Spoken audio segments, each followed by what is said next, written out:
The EPA asked Bayer, the predecessor here, in 2019 to help the agency collect data on adverse incidents for cats and dogs using the Seresto collar. EPA asked Bayer to split the registration for cats and dogs so the agency could better understand and evaluate the risks for each type of pet.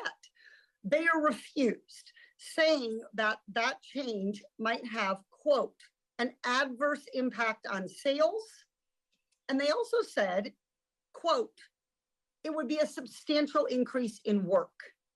Mr. Simmons, are you willing to make that change and split the registration for cats and dogs as the EPA requested, or do you believe it's too much work?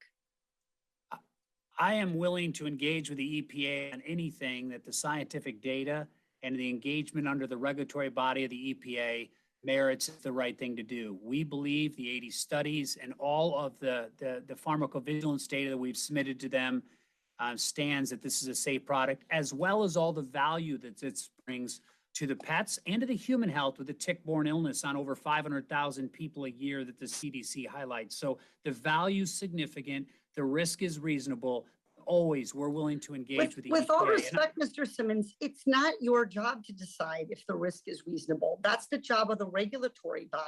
My concern here is that Seresto is standing in the way of allowing the EPA to gather those necessary data and make that decision.